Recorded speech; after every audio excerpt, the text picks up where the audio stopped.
¿Qué tal? Muy buenas tardes.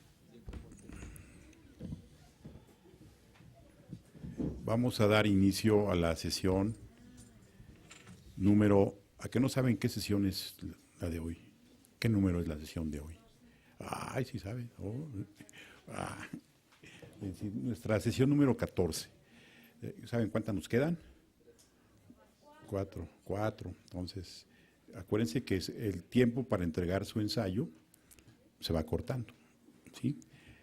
Comentábamos ahorita que se supone que ya deben tener disponible la información respecto a las últimas características de su ensayo, si lo van a subir, si lo van a entregar en papel, todo eso. Se supone que les debe llegar un correo por parte de RAIS informándoles todo eso, porque finalmente ya nos pusimos de acuerdo y la famosa rúbrica, ¿se acuerdan? Que ya están los criterios en la página, pero además se agregaron, ¿no? Una serie de características, sugerencias, y además en la página del curso vienen hasta abajo dos o tres referencias sobre cómo escribir un ensayo, un pequeño trabajo ahí, recopilación. Y también por sugerencia de uno de los responsables académicos, se les va a enviar un pequeño trabajo sobre ética en el trabajo académico, para evitar el plagiarismo, como le llaman, el plagio, ¿no? Y hasta se tiene ya un programa para evaluar, sí, para evaluar eso, en fin. Entonces ahí les tiene que llegar esta semana ya toda esa información. Bueno, les damos un cordial saludo a las sedes a distancia y saludamos aquí a la colega de la UAP que viene. Tu nombre es Verónica Juárez, nos visita desde Puebla, trajo a sus alumnos y aprovechó para pasarse a carácter presencial. ¿De qué área eres de la UAP? Facultad de Administración. Bueno, pues bienvenida, qué gusto tenerte por aquí. ¿Saben cuál es el tema que nos toca hoy?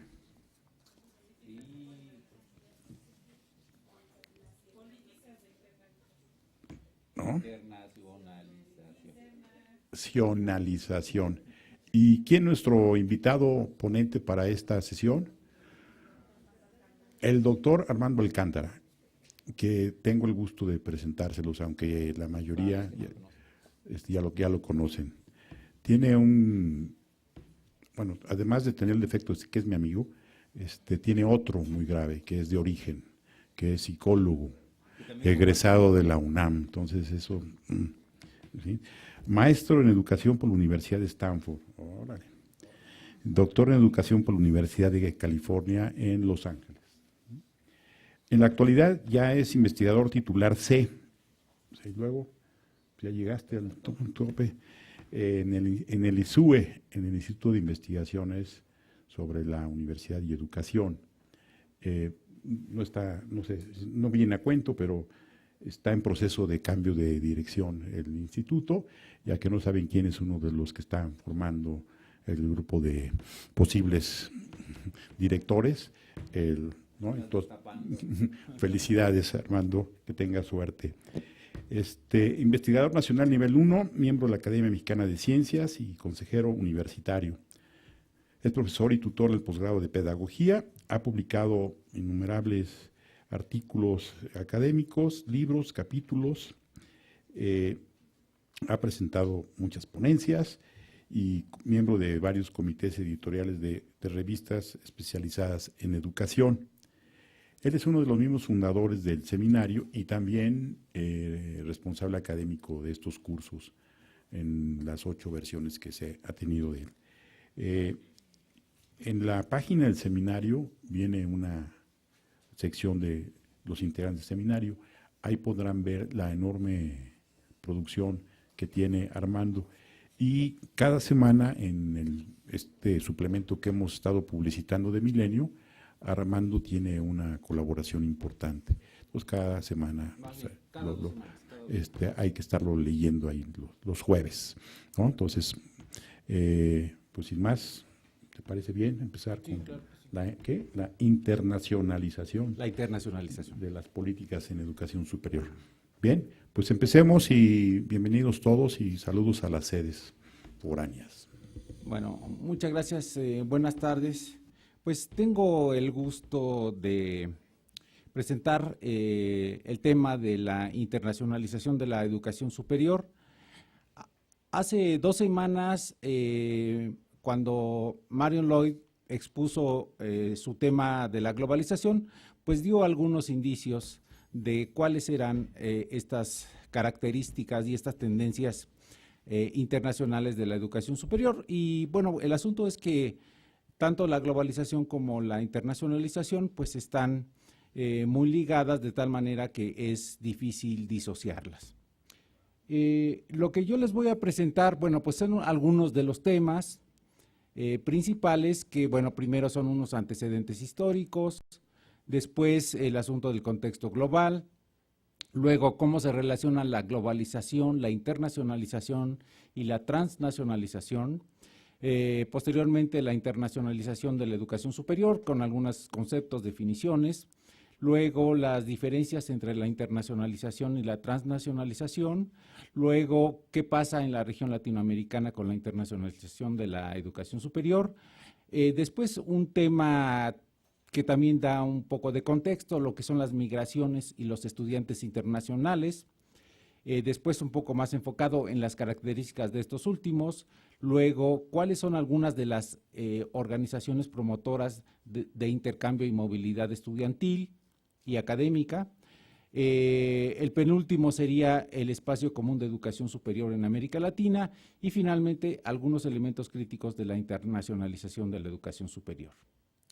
Bueno, como ustedes sabrán o habrán leído o les habrán dicho, la internacionalización de la educación superior es inherente a la creación de las primeras universidades en la Edad Media. En aquella época, bueno, pues ni siquiera existían los estados-nación, sino que eran pues ciudades-estado. Todo el mundo sabe que la primera universidad de la que se tiene memoria, de la que se tienen datos, es la Universidad de Bolonia, que está muy próxima a cumplir su primer milenio. Creo que va a ser en el 2088, cuando se cumpla ese milenio. De tal manera que la universidad, bueno, a lo mejor muchos de los aquí de la sala, sobre todo los de allá, pues lo van a ver nosotros, pues lo veremos desde otro sitio.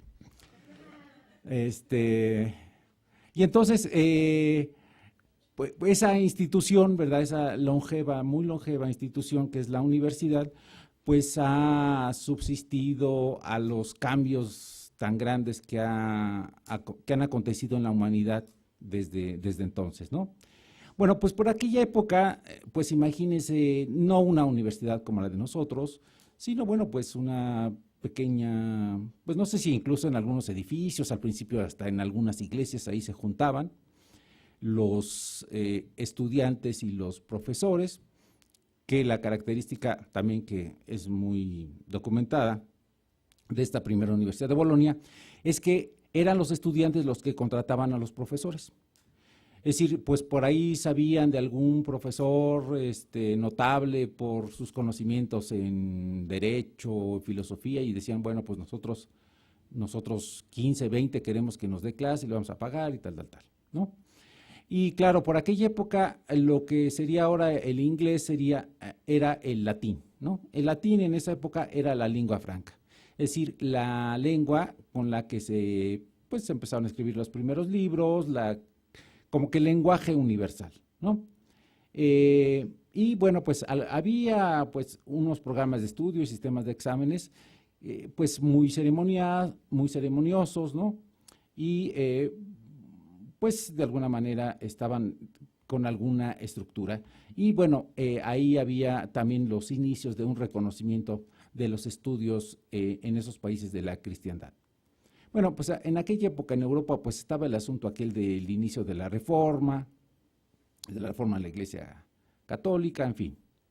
Luego, entonces, estos graduados que imagínense eran pocos, ¿no? O sea, no era la universidad de masas como nosotros la conocemos, sino, bueno, eran pues gente muy selecta, pues regresaban a sus países con experiencias novedosas, ideas, opiniones y principios políticos y casi siempre ocupaban pues puestos importantes en la administración pública o en la jerarquía religiosa. Y bueno, pues también de los países de donde regresaban, pues llevaban algunos manuscritos y también más tarde algunos libros impresos, ¿no? Y entonces, como les decía, como eran miembros de una élite, de un grupo muy selecto, pues ocupaban esos cargos importantes. Bueno, damos un salto gigantesco y nos vamos al periodo nacionalista ya en el siglo XVIII, en el siglo XIX, cuando pues se crea una de las universidades que tuvo una gran influencia, y es así una influencia hasta nuestra época, que fue la Universidad de Berlín, en donde se llevó a cabo por primera vez esta relación entre la investigación y la docencia. En alguna época la ciencia, los primeros trabajos científicos se dieron fuera de la universidad, ¿no? Seguramente cuando ustedes leyeron la vida de gente como Isaac Newton pues realizaba sus trabajos en lo que se llamaba la sociedad científica, ¿no? Una sociedad científica en su país, en Inglaterra, y entonces, bueno, fue hasta la fundación de esta universidad alemana que la universidad, se puede decir, fue la casa o el hogar de la ciencia. Y entonces, en esta época, bueno, pues también la cantidad de personas que podía ir a la universidad, pues era muy poca. Imagínense también, en esas épocas, pues, por principio de cuentas, el número de personas que sabía leer y escribir, pues era muy, muy, muy reducido, ¿no? Y entonces, y más reducido, pues, los que estaban más, vamos a llamarlo entre comillas, ilustrados, y pues podían asistir a alguna universidad. Esta primera universidad de investigación, la Universidad de Berlín, tuvo mucha simpatía, mucha atracción para grupos de académicos de otras universidades, sobre todo de Estados Unidos y de Japón, que quisieron pues ir a Alemania para conocer bien el modelo y después llevárselo a sus países. Así fue que la Universidad Johns Hopkins en Estados Unidos fue la primera universidad de investigación en ese país y que, bueno, siguió este modelo alemán. Y bueno, algunas japonesas, como la Universidad de Tokio, también fue de esas que siguieron el modelo. Y bueno, después estos países europeos que tuvieron sus colonias en África, en América Latina y en otros lugares del mundo, pues también exportaron obviamente su modelo a esos países donde tenían sus colonias. Y en ese caso o en esa época la cooperación y el intercambio académico pues eran de muy baja monta, eran muy escasos y eran sobre cosas muy, muy puntuales. Después, a principios del siglo XX, se crearon, entre otras, porque hay muchas instituciones, pero digamos dos que son muy importantes hasta la fecha, el Instituto de Educación Internacional en Estados Unidos y en 1934 el Consejo Británico. El Instituto de Educación Internacional de Estados Unidos se encarga de hacer las estadísticas, pero también se encarga de hacer una serie de gestiones administrativas de los estudiantes que llegan de las más diversas partes del mundo a las universidades norteamericanas. Es decir, ellos hacen, bueno, apoyan trámites de visa, hacen cursos para que los estudiantes extranjeros se vayan familiarizando con el sistema de las universidades norteamericanas, ¿no? En fin, ese tipo de cuestiones, ¿no? Y luego, el Consejo Británico, bueno, pues se encarga de algo similar con las universidades de Gran Bretaña. En esos años del siglo XX, después de la Segunda Guerra Mundial, pues las prioridades en la cooperación eran con las naciones de su influencia. Acuérdense que en esa época dio inicio, a fines de los 40, principios de los 50, lo que se llamó la Guerra Fría, es decir, esa competencia militar, económica e ideológica, por supuesto, entre las dos grandes, digamos, bloques que en ese tiempo eran los dominantes, ¿no? Por un lado, los aliados, con Estados Unidos a la cabeza, y por el otro lado, lo que fue la Unión Soviética, ¿no? Con todas las repúblicas que lo integraban. Entonces, eso era lo que estaba, lo que era la Guerra Fría, esa competencia. Acuérdense lo que significó para Estados Unidos el desafío que la Unión Soviética lanzara el primer satélite al espacio, el Sputnik, ¿no? Y que eso desató la carrera espacial en Estados Unidos. Y en ese tiempo la división de los países era entre los del primer mundo, o sea, los del capitalismo más avanzado, los del segundo, que eran los de la esfera socialista, y el tercer mundo, que era el resto de los países, ¿no?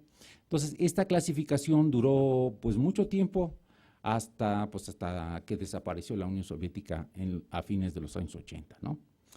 Y en esa época, bueno, los acuerdos de cooperación eran con los países amigos y era por cuestiones diplomáticas y también por cuestiones ideológicas. Y bueno, de todos modos, el número era reducido. Los acuerdos pues eran de intercambio de profesores y alumnos, cursos de idiomas y cursos de grado.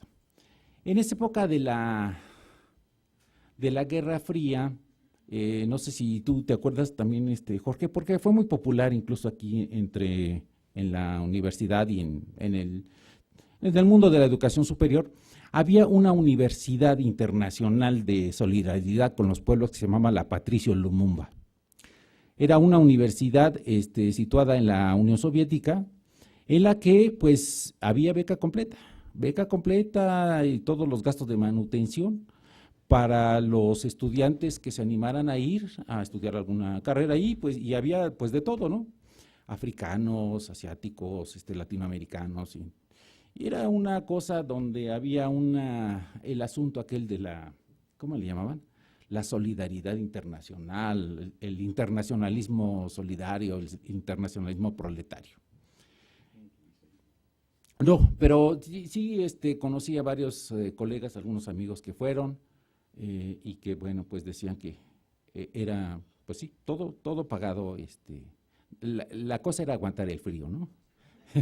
Porque imagínense a 30, 40 grados bajo cero en Moscú para alguien, por ejemplo, que viviera en el Caribe, algún cubano o algún africano, bueno, eso era cosa. Bueno, y luego en los años 60 y 70 el mundo cambió un poco porque ocurrieron las guerras de descolonización principalmente en África, ¿no? Las colonias inglesas, francesas se independizaron y ahí también, sobre todo en los años 70, se dio inicio a lo que hasta nuestros días ha continuado, que es la masificación de la educación superior. De todos modos, en esa época la internacionalización todavía se realizaba de una manera pues un tanto cuanto azarosa, ¿no?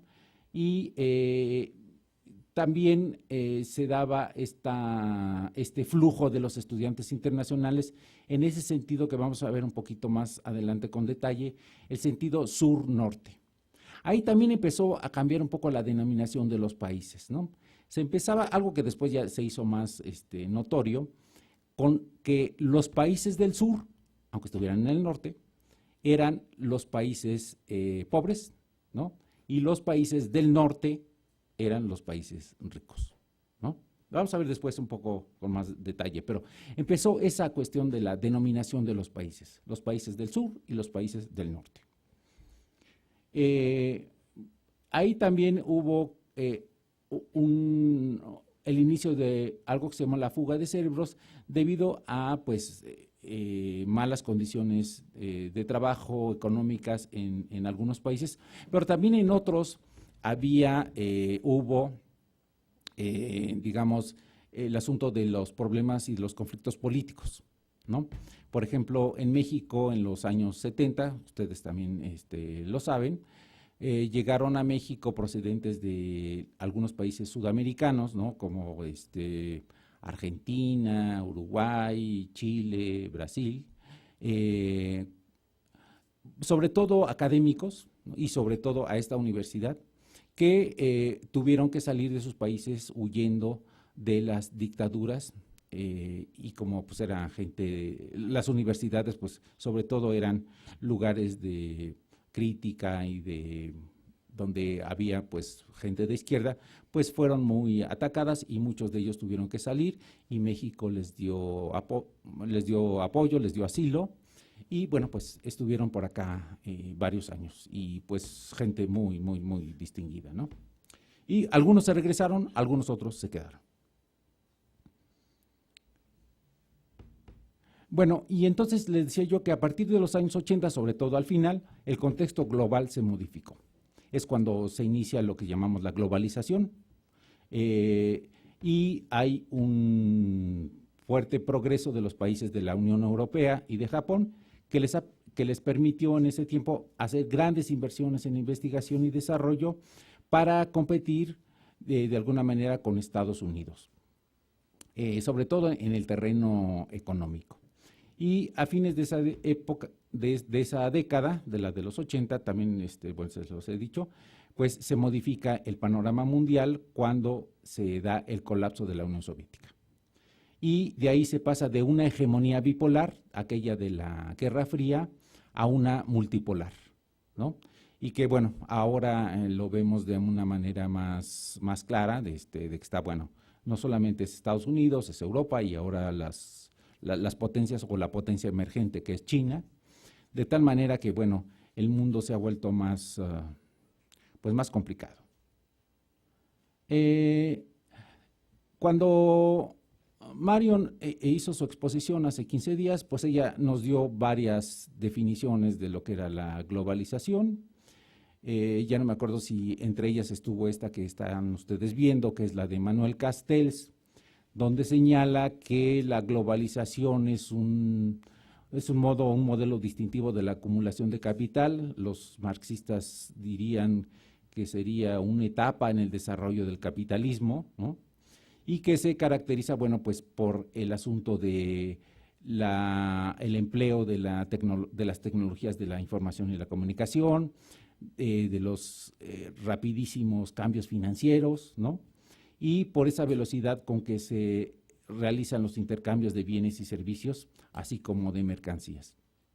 Entonces, en esta época, pues, se empieza a dar ese gran aceleramiento de intercambio de muchas cosas, ¿no? De servicios, de mercancías, hay revolución en los transportes también, aparte de esta de la información y la comunicación. En fin, el mundo bueno, podemos decir como que sufre un acelerón que sigue hasta nuestros días.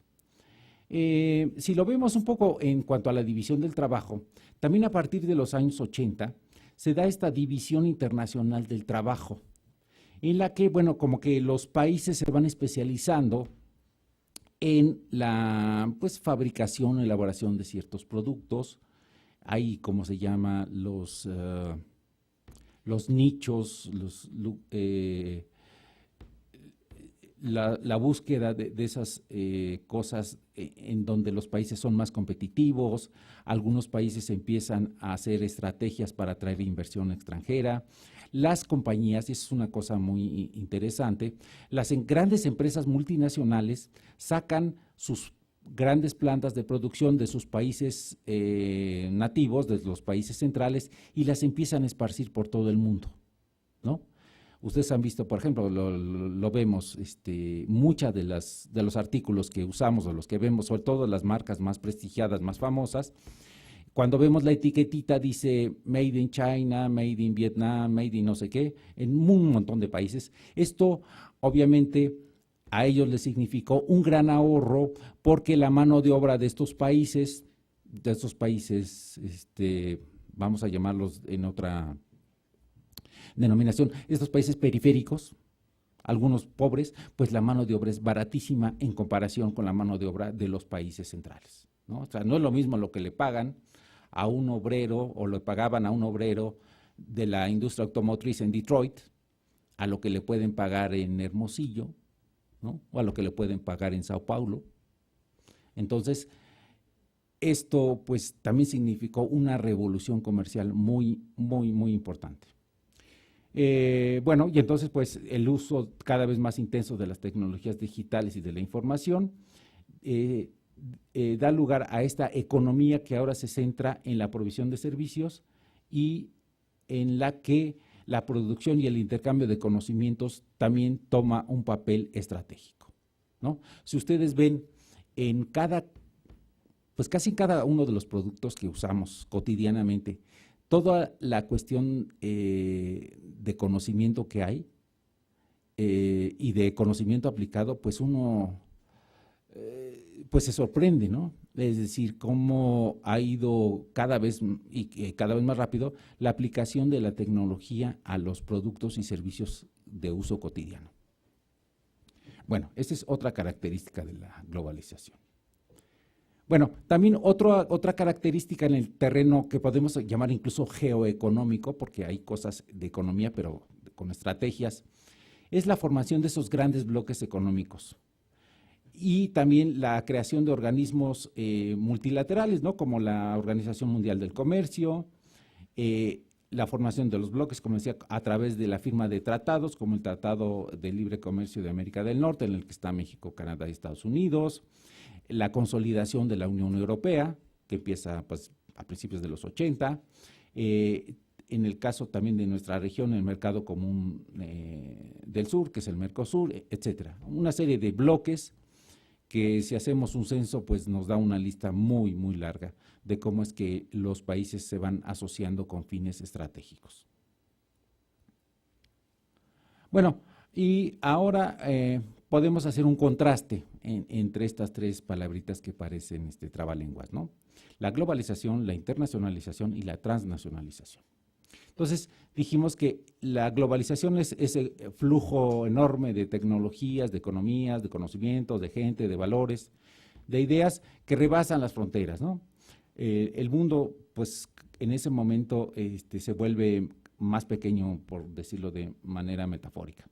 Luego, la globalización, pues, afecta a los países en formas diversas debido a la historia individual de las naciones, las tradiciones, la cultura y las prioridades. Como en muchos procesos, se empiezan a dar los ganadores y los perdedores, ¿no? Los que se benefician y los que se perjudican. Los que acumulan una inmensa, como nunca antes en la historia de la humanidad, se había acumulado riqueza, y por el otro lado, los que cada vez son más pobres. Y en este sentido, la internacionalización es la forma o las formas en la que los países, las instituciones y los individuos responden a esos impactos de la globalización, pues dentro de sus características individuales, peculiares, particulares, ¿no?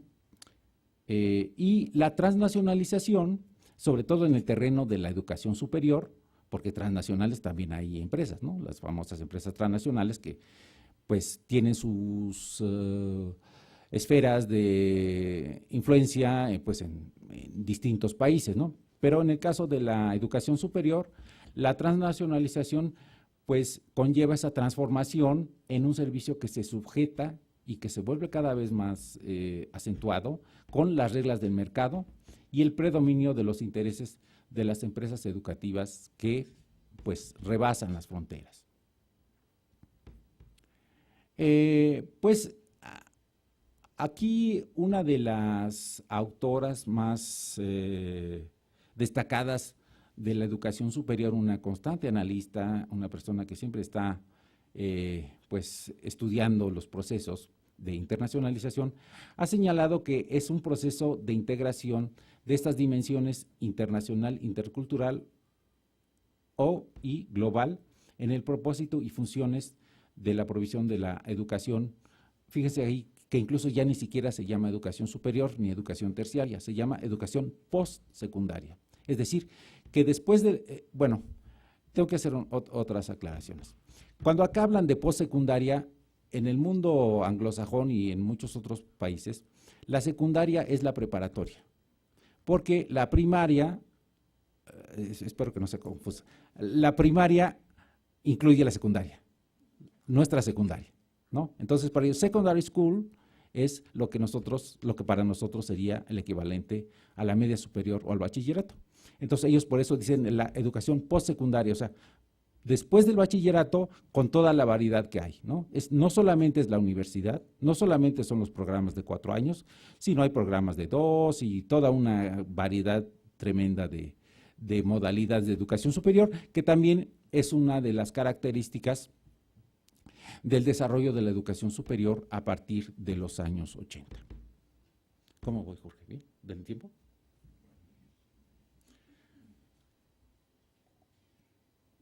Bueno, ahora una diferencia también entre internacionalización y transnacionalización. En cuanto a lo que ocupan. En este caso, en la internacionalización, lo que se ocupa los instrumentos son las redes académicas, que también es una característica muy clara de la globalización en la actualidad y sobre todo en el mundo del conocimiento. También los hermanamientos solidarios entre universidades, que hay asociaciones a través de la firma de convenios, reconocimiento de títulos, de estudios, en fin, una serie de cuestiones. Eso es en lo que consisten los hermanamientos, ¿no? Se vuelven hermanitos o hermanitas. La cooperación horizontal, ¿no? Pues más o menos tratan de que sean en igualdad de circunstancias, y la creación de espacios académicos ampliados, entre otras. Y por el lado de la transnacionalización, los mecanismos que se utilizan con mayor frecuencia son la apertura de filiales o sucursales de universidades extranjeras. Tenemos, bueno, hay casos muy interesantes en este sentido de universidades muy prestigiadas en Estados Unidos, que sobre todo se han ido a países pues que tienen un alto nivel de ingresos. Por ejemplo, los países árabes, ¿no? Los países árabes ricos, no los pobres, los ricos, allá los Emiratos Árabes, ¿no? En donde se van e implantan una universidad, por ejemplo, la Universidad de Nueva York, en Dubái, ¿no? Pues es una universidad tremenda, ¿no?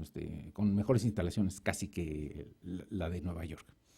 Pero bueno, claro, había otras anteriormente, pero eran de menor, si ustedes quieren, de menor escala, eran como especie de centros, ¿no? Por ejemplo, la Universidad de Stanford tenía desde los años 60 una sede en Santiago de Chile, pero pues era muy pequeñita, ¿no? No era del tamaño de las que ahora han hecho allá en estos países que les estoy refiriendo. Y entonces dice que suelen funcionar con muchos privilegios y representan verdaderos enclaves académicos, porque claro, a veces para atraer a estas universidades, pues los gobiernos locales les ofrecen grandes facilidades fiscales, ¿no? Estímulos, en fin. Y bueno, pues a veces se convierten en enclaves académicos por el prestigio o porque contratan a los mejores profesores locales, porque les ofrecen sueldos muy altos que las universidades locales no les pueden pagar, en fin, ¿no? También se da en las transnacionales la venta de franquicias, ¿no? Que es también un modelo comercial que no solamente se aplica a las universidades, ¿verdad?, sino a muchas cosas, a muchos establecimientos. O los cursos en línea, ¿no? Los cursos enlatados, que ya vienen bien casi que en paquete, ¿no? También se crean las universidades corporativas.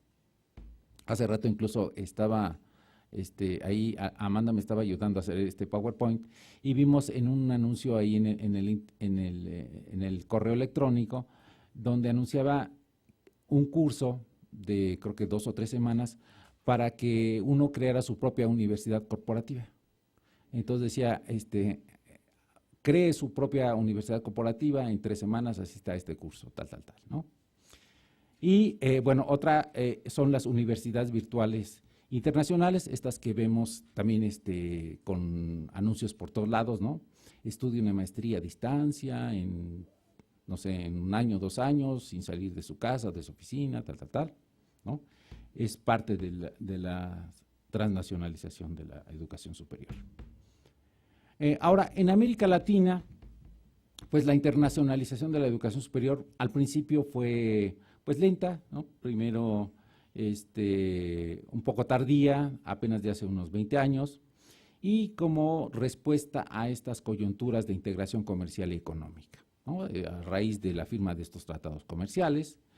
Y una de las cosas que también se ha visto desde el principio y ahora parece ser que todavía persiste, es el que estudiantes procedentes de familias pobres o empobrecidas no siempre cuentan con el capital cultural y económico suficiente para aprovechar la movilidad académica.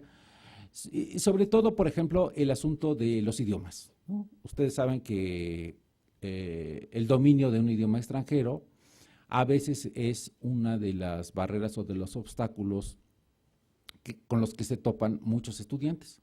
Claro, hay estudiantes que obviamente son pocos, ¿verdad? Los que fueron a escuelas bilingües o que sus papás les pagaron cursos intensivos o cursos más formales del aprendizaje de idioma extranjero. Y bueno, pues esos tienen ventajas sobre aquellos que pues nada más tuvieron lo que les enseñaron en la secundaria y en la prepa, ¿no? O los cursos que se toman en las universidades.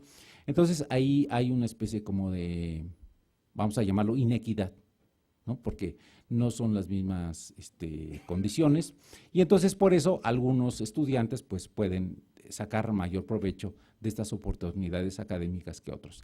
A pesar de que, bueno, si ustedes ven los convenios que establecen las universidades, los programas que tiene la NUYES, la UNAM y muchas otras instituciones de educación superior, cada vez hay mayor número de programas de intercambio y bueno, también ya se están haciendo cada vez más intercambios con países de habla hispana, ¿no? Pero hubo un tiempo en que pues solamente había los en inglés, en francés, en alemán, ¿no? Pero ahora ya hay en lengua española y bueno, también en portugués, de tal manera que bueno, se han ampliado estas oportunidades, pero no lo suficiente como para que un número muy significativo de estudiantes puedan sacarle provecho. Sobre todo, no solamente en las estancias cortas, que son, digamos, de 3 meses, 6 meses, no, sino, por ejemplo, ya para estudios más largos de estudiar posgrados o licenciaturas de 4 años, etcétera, ¿no? O un doctorado, que son ya, pues, tiempos más largos.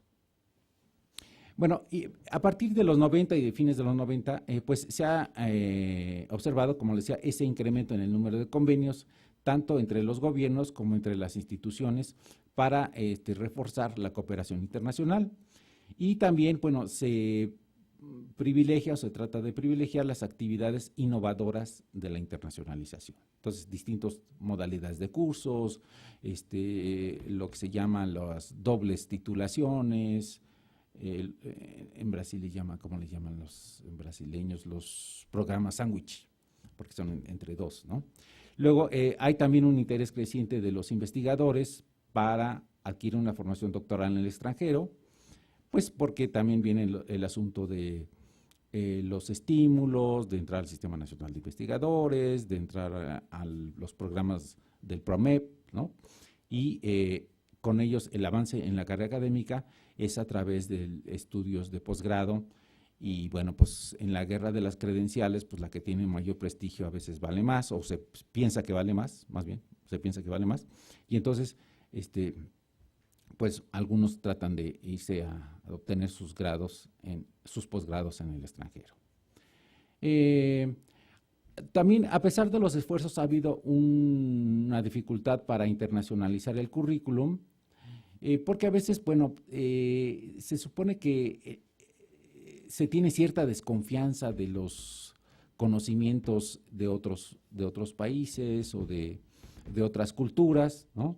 Luego a veces es muy difícil por el asunto de las inercias institucionales, ¿no? Ustedes saben, si no sé, tenemos casos ejemplares, ¿no? La Facultad de Psicología, o la carrera de Pedagogía, que tardan más de 30 años en cambiarle su plan de estudios, ¿no? Imagínense.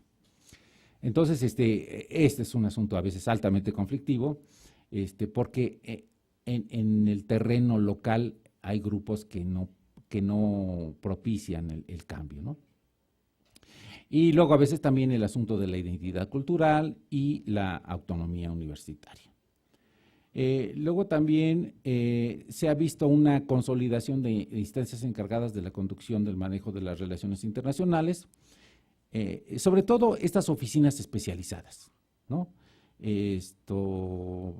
Por ejemplo, en el caso de la UNAM, tenemos desde que empezó el doctor Narro, no sé si en el 2007 o poquito después, o fue en el 2009, que se creó la Oficina de Globalización e Internacionalización, que se encarga de pues ver todo el asunto de los convenios de colaboración y de intercambio académico entre las universidades. Yo no sé si la UNAM, pero me parece que es una de las universidades en América Latina que tiene el mayor número de convenios con otras instituciones, pues, del mundo, ¿no? O sea, no solamente en América Latina, sino en Europa, en fin, en muchos lugares. Entonces, esto también va creciendo en todas las universidades, ¿no? Cada vez firman más convenios de colaboración y de intercambio académico, de movilidad, con universidades de muchos países.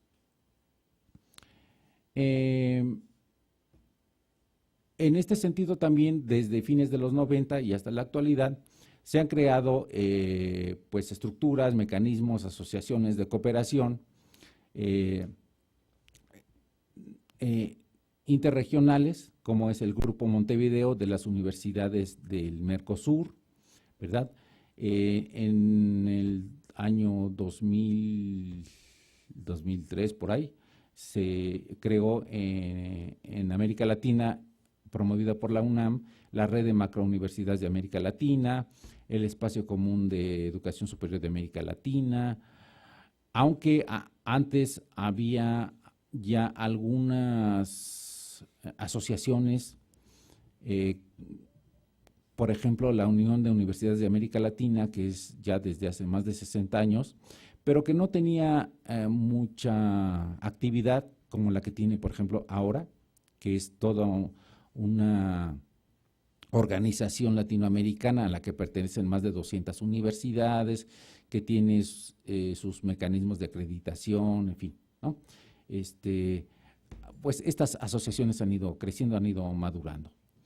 Y también persiste esta tensión entre lo que en un tiempo fue la cooperación solidaria, como digamos, un poco al estilo de lo que les señalé, de algunos países que otorgaban pues becas completas para los estudiantes durante 4 o 5 años, a lo que ahora son los programas pues más bien cortos, ¿no? De 6 meses. Sigue habiendo maestrías y doctorados, pero ya en menor número comparado con las estancias cortas, ¿no? Y pues el nuevo escenario de los proveedores transnacionales que ya les mencioné anteriormente. Ahora, entrando al terreno de los estudiantes internacionales, los podemos contextualizar en algo más amplio que son las migraciones. Por supuesto, las migraciones son tan viejas como la humanidad, ¿verdad? Incluso hay una teoría, ustedes la saben, de que nuestro continente se pobló en una migración de los asiáticos que pasaron por el estrecho de Bering y luego bajaron, ¿no? Actualmente se calcula que se calcula porque no hay números exactos, ¿no? Solo aproximaciones, que el flujo migratorio en la actualidad es de alrededor de 214 millones de personas. Ahora sí que miles más, miles menos. Y que la mayor parte de esta migración se dirige hacia los países del norte. Acuérdense de esta nominación que vamos a utilizar ahorita, ¿no? Esta denominación entre los del sur, o sea, los pobres o los países en desarrollo, y los países ricos, que son los del norte. Dice, porque hay países que se llaman del norte porque están en el sur, como Australia, por ejemplo, ¿no? Es un país desarrollado, ¿no? de alto ingreso, pero que está en el sur. Dice, y aunque hay un volumen también muy importante de migración entre los países del sur-sur, ¿no? Después veremos ahorita un poquito más adelante los flujos. Aquí en el libro que consulté señala 4 direcciones de la migración mundial. La norte-norte, es decir, entre los países de mayores ingresos económicos, que es de Europa a Estados Unidos. A Estados Unidos, Australia, Canadá, Corea del Sur, etc. Algunos, por ejemplo, profesores ingleses, académicos ingleses, se van a Estados Unidos, también algunos alemanes, otros se van a Australia, otros a Canadá y a Corea del Sur. Entonces, ese es un flujo. Y algunos estudiantes también, no solamente académicos, también estudiantes, o más bien estudiantes, ¿no? Luego, en el sur-sur, algunos van de Ucrania, que era una de las antiguas repúblicas soviéticas, a la Federación Rusa, y también hay esos intercambios entre algunos países de Asia y el Medio Oriente. Luego, otra dirección de los estudiantes internacionales, de la migración mundial, estamos en la migración mundial, va del sur al norte, y México es un caso ejemplar, ¿verdad? Se calcula, porque tampoco hay números así precisos, que hay entre 15 y 20 millones de mexicanos en Estados Unidos, ¿no? Y algunos van y vienen. Luego también se da por ejemplo, de Turquía hacia Alemania, y luego de China, Filipinas y la India a Estados Unidos. Y también hay otra dirección que sería la norte-sur, que claro, con menos, cada una de estas claro tiene sus porcentajes, ¿no? La mayor porcentaje es la sur-norte, que son 40%, pero también la sur-sur es un porcentaje importante. Y entonces la cuarta sería la norte-sur, de algunos norteamericanos que vienen a México. Bueno, ya saben, sobre todo algunos viejitos que se retiran, ¿no? Y se van a las playas de California, de Baja California, ¿no? Y bueno, algunos estudiantes que vienen a hacer cosas, a estudios especializados en México. Algunos van a Sudáfrica. Por cierto, también Sudáfrica es un país de atracción de estudiantes internacionales en el continente, porque, bueno, Sudáfrica en el continente africano, ustedes saben que es el país de mayores ingresos y tiene universidades de prestigio internacional. Algunos alemanes van a Turquía, a lo mejor son esos alemanes de origen turco, pero lo que es interesante es de Portugal a Brasil. Ahora resulta, claro, ustedes saben, imagínense pues la dimensión, la extensión territorial, ¿no?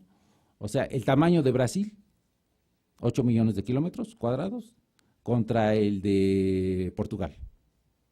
No, tan solo por el tamaño.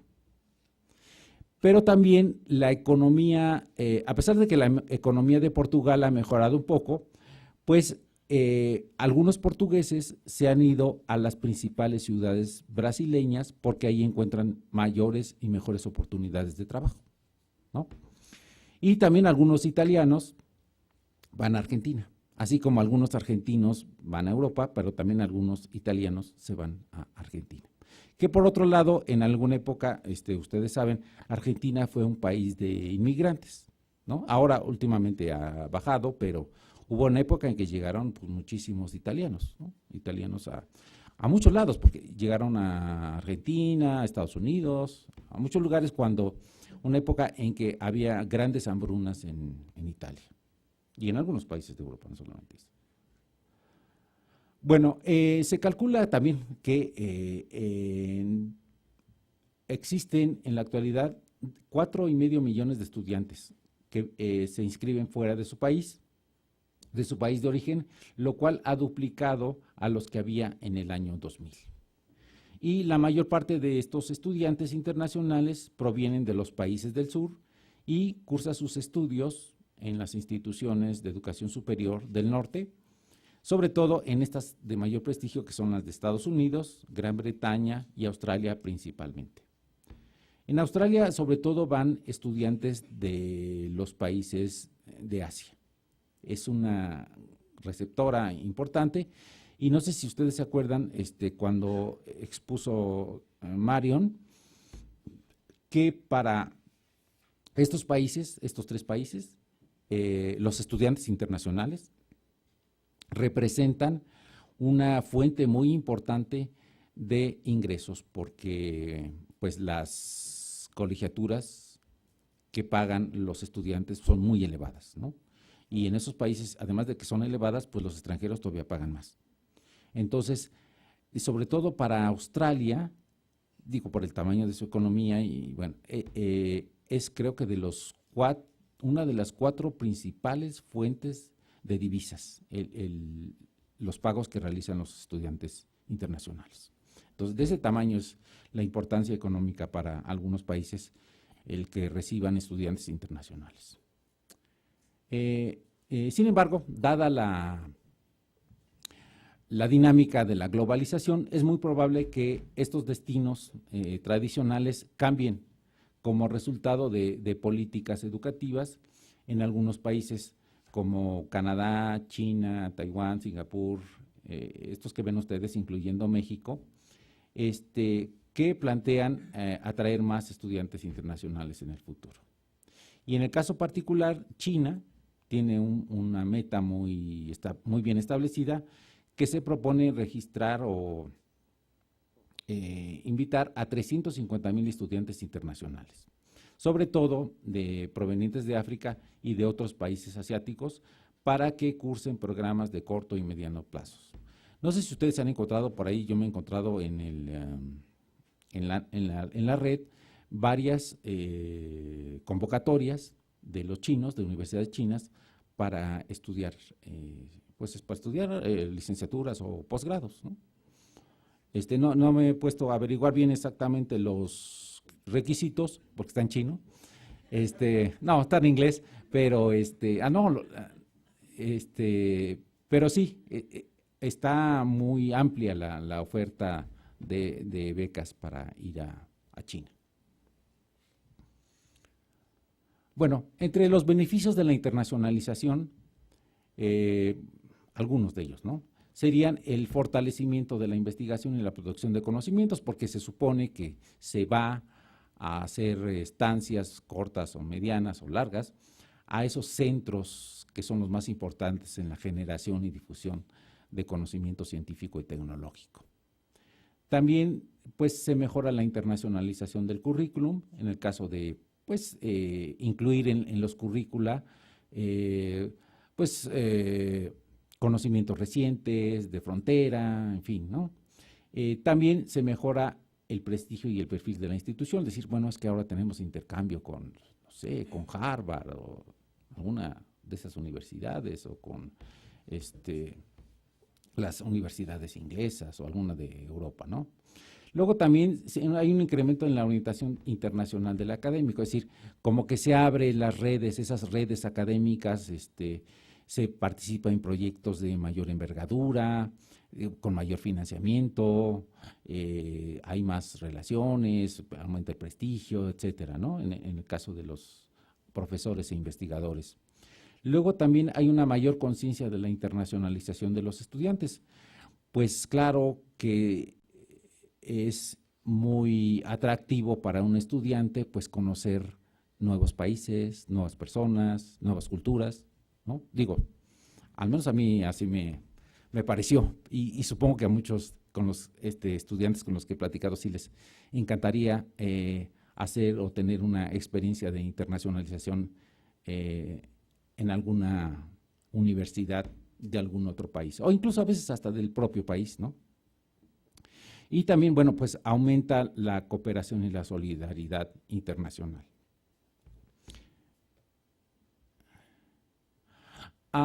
Aquí son solamente unos ejemplos, son muy poquitos ejemplos de organizaciones promotoras de intercambio y movilidad. En esta estaría el programa Fulbright. Es un programa que está, originalmente fue financiado por el Congreso de los Estados Unidos y precisamente se llamó así en honor a un senador, el senador William Fulbright, que, bueno, pues empezó a extenderse o a recibir estudiantes de muchos países y pues decir que de todo el mundo. Le acaban de dar el premio Príncipe de Asturias a la ¿cómo se llama? A la Concordia, a este programa que pues se inició por ahí de los años 50 y que les digo, pues al menos yo fui becario de este programa y esto es muy interesante. Conocer a gente de todo el mundo, hacen seminarios preparatorios para entrar a la universidad, en fin, entra uno en contacto con gente y con culturas de todo el mundo. Este programa, el programa Erasmus, que es un programa que financia la Unión Europea, es ahorita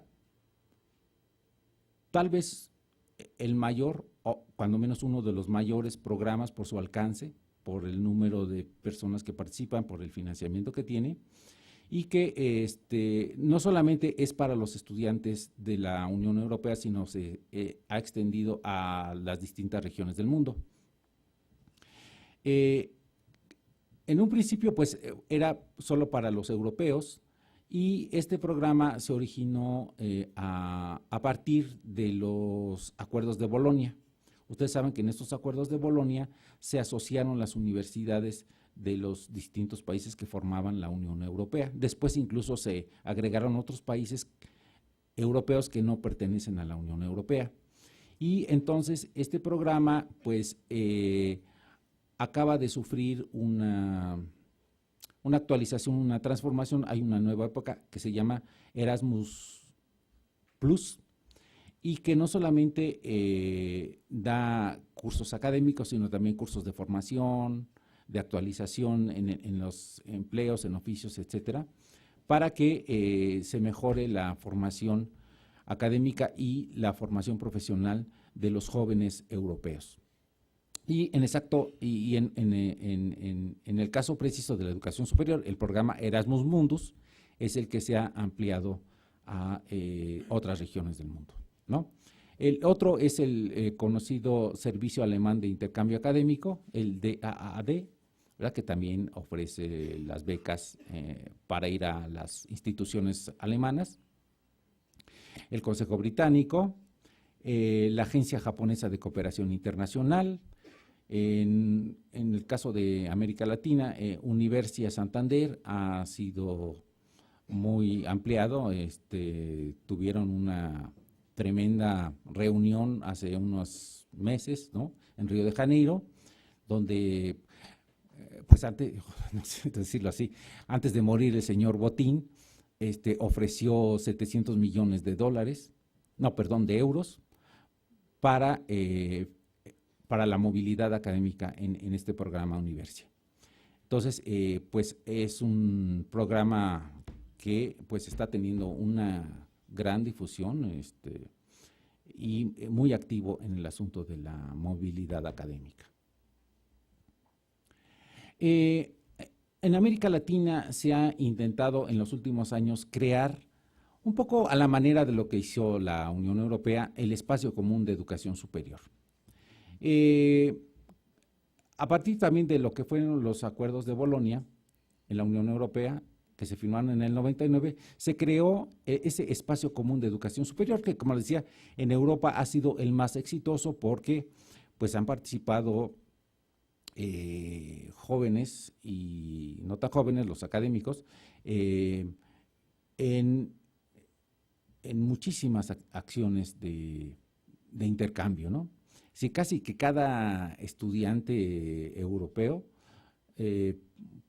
pues realmente sí tiene la oportunidad, y sí lo hace, de tener una estancia, pues cuando menos de 6 meses en algún otro país de la Unión Europea, ¿no? Bueno, y esto pues es explicable pues por la cuestión de la cercanía geográfica y también, bueno, pues las distancias que no son tan grandes, pero también por la historia de intercambios que ha habido en Europa, ¿no? Y América Latina ha tratado de hacerlo, pero a nosotros pues nos ha costado más trabajo, claro, porque pues hacer viajes largos en América Latina pues es muy costoso, ¿verdad? O sea, ir, por ejemplo, de aquí a Brasil, o de aquí a Argentina, de aquí a Uruguay, pues sale muy caro, ¿no? Entonces, eso ha detenido un poco la consolidación de este espacio, y entonces sigue siendo una aspiración, teniendo como modelo Bolonia, pero bueno, ¿cómo voy? Bueno, ya voy a terminar. Y entonces sigue siendo una aspiración la construcción de este espacio. Se ha hecho también en la educación a distancia y se ha avanzado en convenios y más instituciones participantes. Y bueno, pues aquí se trata básicamente de hacer un mercado común de conocimientos y un espacio para los saberes y bajo una filosofía de intercambio de materiales y de innovación. Lo que se ha avanzado es hasta la Declaración de Salamanca, donde se creó ese espacio iberoamericano, es decir, que también se integran América Latina, España y Portugal para ampliarlo y tener mayores oportunidades en estas tres grandes áreas, ¿no? La investigación, el desarrollo y la innovación. Y aquí hay una serie de elementos críticos de la internacionalización de la educación superior, que es con lo que voy a terminar. Y bueno, son algunas cosas que se han derivado. Por ejemplo, se han derivado los rankings internacionales y regionales. Ya también Mario nos habló con mayor detalle de lo que son los rankings, sus implicaciones y de cómo pues también se están dando esas dinámicas y las reacciones de las instituciones frente a ellos. También se han hecho programas académicos conjuntos, lo que decía la doble obtención de grados. Sigue habiendo la fuga de cerebros, aunque ya es más relativa porque debido al desarrollo de las tecnologías de la información y la comunicación, los académicos o los estudiantes que se quedan en los países a donde van a estudiar sus posgrados entablan comunicaciones con sus países, luego los países hacen programas para regresar a esos cerebros fugados, en fin, se va relativizando un poco la fuga de cerebros. Luego también se ha dado el fenómeno, es un fenómeno inesperado de la fábrica de diplomas, porque hay, sobre todo en la educación a distancia, o en las instituciones de educación superior que manejan cosas a distancia, pues algunas que son medio fantasmas, ¿no? Que no sé de dónde se consiguen la acreditación y ofrecen diplomas con grandes facilidades, pero bueno, algunas no tienen ninguna presencia o ninguna acreditación que garantice la calidad. Luego está otra cuestión entre el debate que también ya aquí se ha tocado de manera puntual y exhaustiva, que es la educación superior como bien público o como bien privado. Hay incluso una propuesta por ahí que pretendió considerar a la educación superior como un bien público global. Y aquí, bueno, eso de bien público global pues esconde una cuestión también de que al ser un bien público global no tendría ninguna regulación y esto pues obviamente tampoco garantizaría una calidad mínima, ¿no? Por el otro lado está el asunto que también les mencioné de la equidad y el elitismo en cuanto a las oportunidades para aprovechar los beneficios de la internacionalización. Y la otra sería también un dilema entre la diversidad cultural y la homogeneización cultural. Es decir, por una parte, el fomentar, respetar, promover la diversidad cultural y por otra parte, un predominio de una cultura sobre otra, ¿no? Y finalmente quedaría una pregunta abierta sobre si la internacionalización de la educación superior promovería o estimularía una ciudadanía global. Y bueno, pues eso sería lo que yo les quería decir. Muchas gracias por su atención.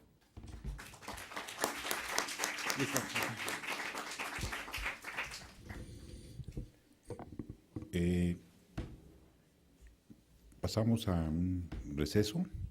Preparen sus preguntas, por favor. Habrá muchas preguntas. Ojalá que sí. Y incluso tenemos un buen tiempo para que ustedes puedan participar. ¿Sí? Entonces nos vemos aquí a las 25 para las 7 y recuerden las sedes foráneas que esperamos sus correos, al correo ya establecido, con sus preguntas. De hecho ya nos han llegado a lo largo de la presentación, ya tenemos varias preguntas y de varias sedes. Entonces nos vemos dentro de 10 minutos aquí. ¿Les parece bien? ¿Sí? Muy bien.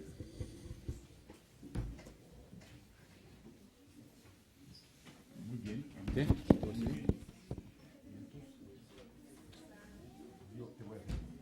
Órale, ¿también tú?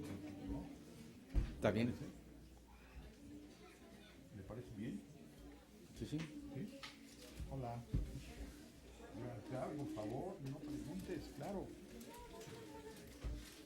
Pues es que a mí me gustaría quedarme más tiempo, pero hay mucho tráfico. No, ¿Tienes que ir a la tapa? ¿Tienes que ir a la tapa o qué? No, Ah, del coche. porque traje a mis alumnos. Entonces Ah. voy a recoger ahorita y ¿Que se van en camión o qué? ¿Entraron a la ofrenda? ¿No sabes? no supe. Es que pagaron desde... Sí, estaba muy largo. Y es que, ¿sabes qué? A las 5 les dijeron que ya no.